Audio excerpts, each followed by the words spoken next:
Hi everyone, welcome to week 4. I'm so excited that we are here. It's almost been a month. That's really crazy to think about. So for today's Monday mindset video, I wanted to title it, Let's Successorize.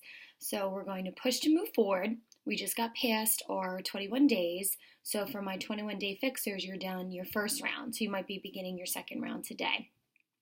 But what I want you to do is accessorize yourself with success. Today I'm going to give you 10 different tips to help you reach that 30-day mark. So when we do our measurements, when we take our pictures, we actually step on the scale, we really want to focus on the success that we've had and then how we can push forward since this is a 60-day group. And we want to keep having that success throughout the rest of this time. So what I want you to think about today is, what are you doing and is it working for you? Okay? Is your body changing? Do you see that people are maybe giving you more compliments like, hey, you look really good. What's going on? What are you doing? Maybe people are noticing your eating habits have changed. Maybe you've noticed that your clothes have gotten a little bit smaller. Maybe not that your clothes have gotten smaller, you've gotten smaller so that your clothes fit better, So maybe you are seeing all of these little changes. You may not be seeing it because you know what? You do see yourself every day and it's kind of hard to maybe see that, but other people might be noticing it. So what are you doing and is it working for you? Use this to push yourself. If it's working, then great. Keep doing what you're doing. Maybe if it's not working, use that to push yourself to actually get towards that 30-day goal and to reevaluate and think about what you're doing so that you can turn it around and make it work for you. Okay? And even if you're not seeing those changes, once you take your pictures, once you take your measurements, believe me, you're going to see it. I know that was the biggest thing when I first started out in these first 21 days, within these first 30 days. I didn't really see anything until I took those pictures and I put them right up next to each other. And I was like, wow, I might have only lost maybe 5 pounds, but look at all the inches I lost. Look at my pictures. I'm less bloated. Look at my stomach. Look at my arms. It's really, really cool to see. And I'm excited for all of you to be able to do that, to see all those different changes. Okay, so let's start with those 10 tips. You might want to take out a pen and piece of paper so you have them written down. Tip number 1, find 5 to 6 meals that you're familiar with that work for you and that there's something that you like. For these next couple days, once we get through those 30 days, those 5 to 6 meals are going to be really crucial. It could be just something that you enjoy, maybe that your family enjoys, maybe there's not a lot of ingredients, so it doesn't take that much effort to make. But try to come up with 5 or 6 meals, and it'll be a little bit easier for you. You know that it's within the portion control if you're doing the 21-day fix. You know the calorie intake. You know how much fat. You know it's all really good, healthy, clean food for you. And if you have it already in your fridge or your pantry, it's going to be that much easier for you to stick with it and stay on that plan. So again, try to find 5 or 6 meals that you like, that are good, that you're familiar with, and eat them throughout the week so it's a little bit easier for you. Number 2, eat breakfast every morning. They all say breakfast is the most important meal of the day, and it's true. It jumpstarts your metabolism, and it just gets you going for the day. It sets you up for success. A lot of times, if you skip breakfast, you might find yourself making poor choices throughout the day. If you're at the office, you might grab that little, thing of M&Ms on the side. You might go out to lunch. You might do this. You might do that. Some people think it's healthier to skip because you're not eating those calories, but it's definitely going to hurt you. I know for me, I drink my Shakeology for breakfast. I wake up late. There's a lot going on in the morning. But I know if I drink my Shakeology, that starts my day off right. So that would be my suggestion for you if you are not a big breakfast person, because then you can add whatever you want to your Shakeology or you can just drink it as is. But at least then you know you're getting quality food in the morning to start your day off right and eating breakfast. Number 3, drink water. I'll say it again. Drink your water. You want to aim for about 6 to 8 12-ounce glasses of water a day. And when the group first started, we said take your body weight, half it, and that's how much water you should be drinking in ounces. It's so true. A lot of times our body tricks ourselves and tells us, oh, you're hungry, go get something to eat. most of the time you're probably actually thirsty, and that's all your body is telling you, but you think you want food. It's not true. So maybe if you are hungry and you already ate maybe only an hour ago, try to drink a big tall glass of water, wait about 10-15 minutes, see if you're actually still hungry. 9 times out of 10, you're probably not. Your body was probably just thirsty and craving water. So remember, I know it can be hard to really drink all that water. I know I do a lot of extra trips to the bathroom because of it, but it's really going just to help you. It flushes all those toxins out of your body, and it's just really good for you. It makes your skin better. It makes you wake up, makes you less tired. It's awesome. I know when I don't have my water intake for the day, I can really feel a big difference in my body. So make sure you drink your water. Number 4, eat small and eat often. What you kind of want to do is try to eat every 2 to 3 hours. So these are going to be smaller meals because you're probably going to get about 5 or 6 meals in a day. So that, again, this doesn't mean you're eating all your calories at once. You want to space it out every 2 or 3 hours. Keep your portions small. If you're doing 21-day fix, use those portion control containers. That's what they're there for. If you're not, still portion it out. An apple, for example, you don't want a giant apple. You want a small apple that can fit into the palm of your hand. If you have some almonds or some peanuts or something, count them out, 12 to 15 probably. Look and see what the serving size is. A lot of times, I know myself, if I grab the can of peanuts, I'm just going to keep eating the peanuts, and all of a sudden, half the can is gone. So count it out. Remember, probably palm of your hand is a really good measuring tool to see what you're going to do. Okay, so again, eat small, eat often, try to aim for about every 2 to 3 hours. You're going to want to eat a small meal. Number 5, eat your whole foods first. So that's going to be like your steel-cut oats, your salad, your rice, your broccoli, all that good stuff. If you eat that first, it makes you feel fuller for longer. Okay, so a lot of times that doesn't really make sense, but think about it in regards to if you're grabbing a cupcake or if you're grabbing, a spoonful of icing or something. All that sugar, all that processed food, you can continually eat and you don't feel full. So how many cupcakes are you going to need to actually feel full?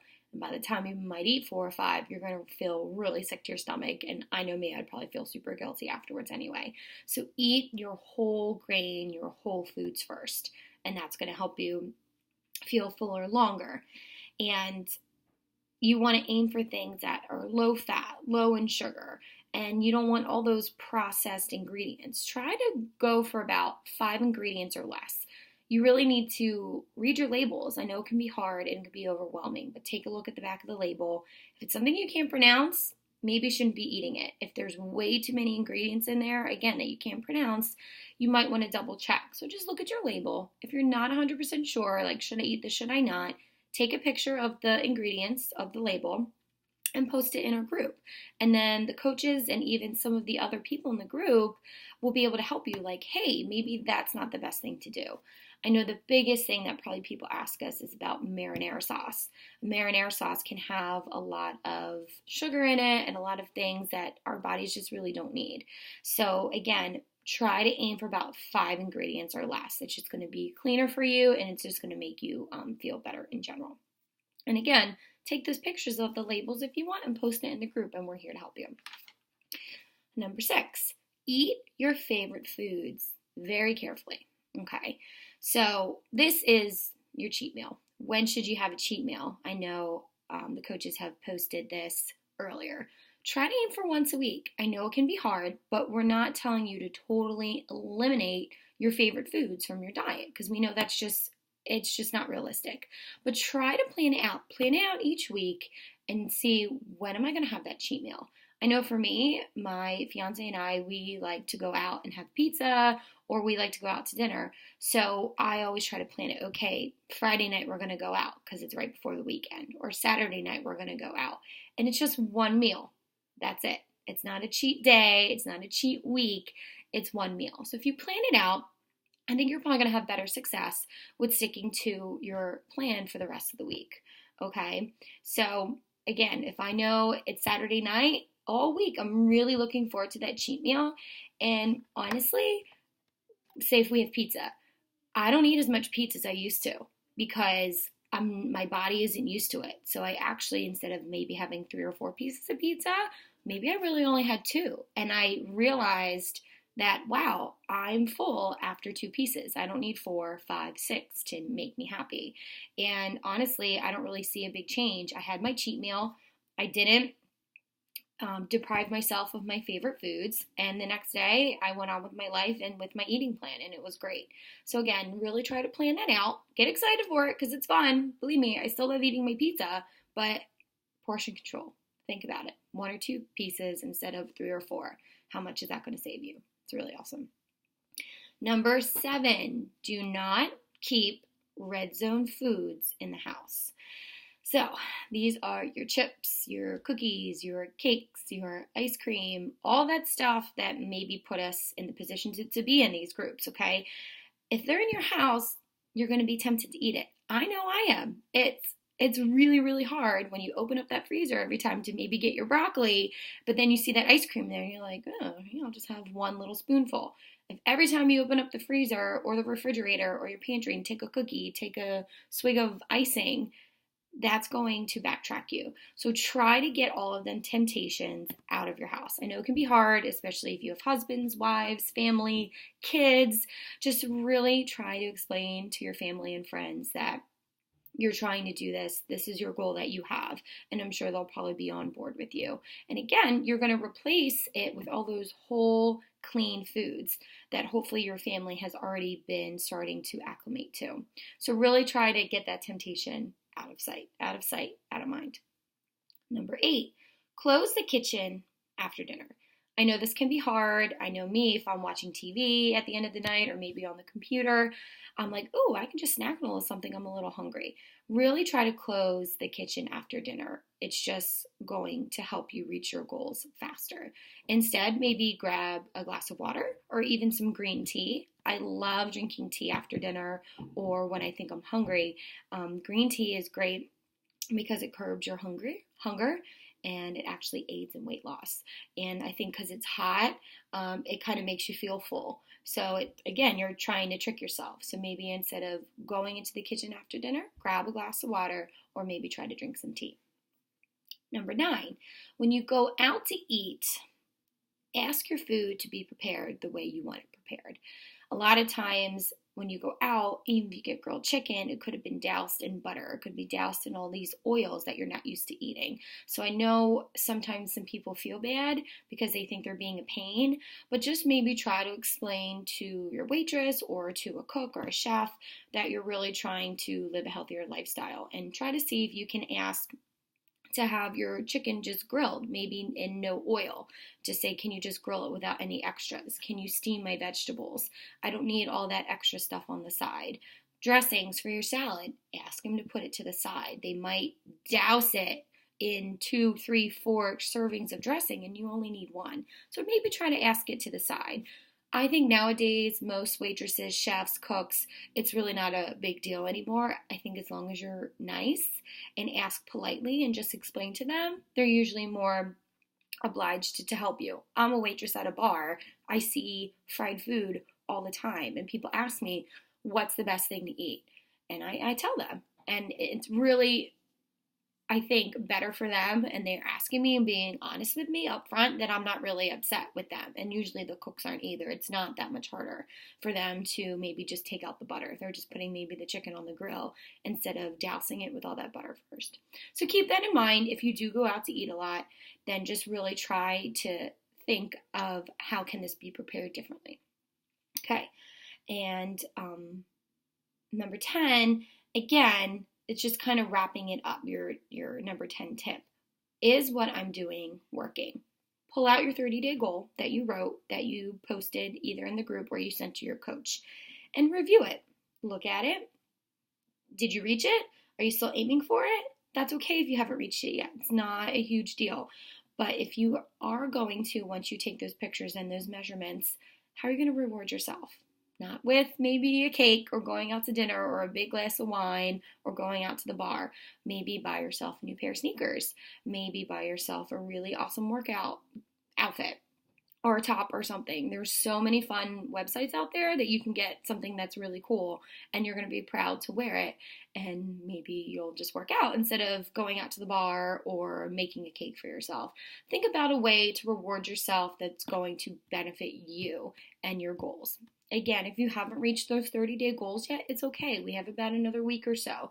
But is what you're doing working? If it's not, post in here. That's what we are here for. All the coaches and all the other challengers in this group, we're here to help you. So if you need to tweak a couple things, that's okay. It's a work in progress, okay?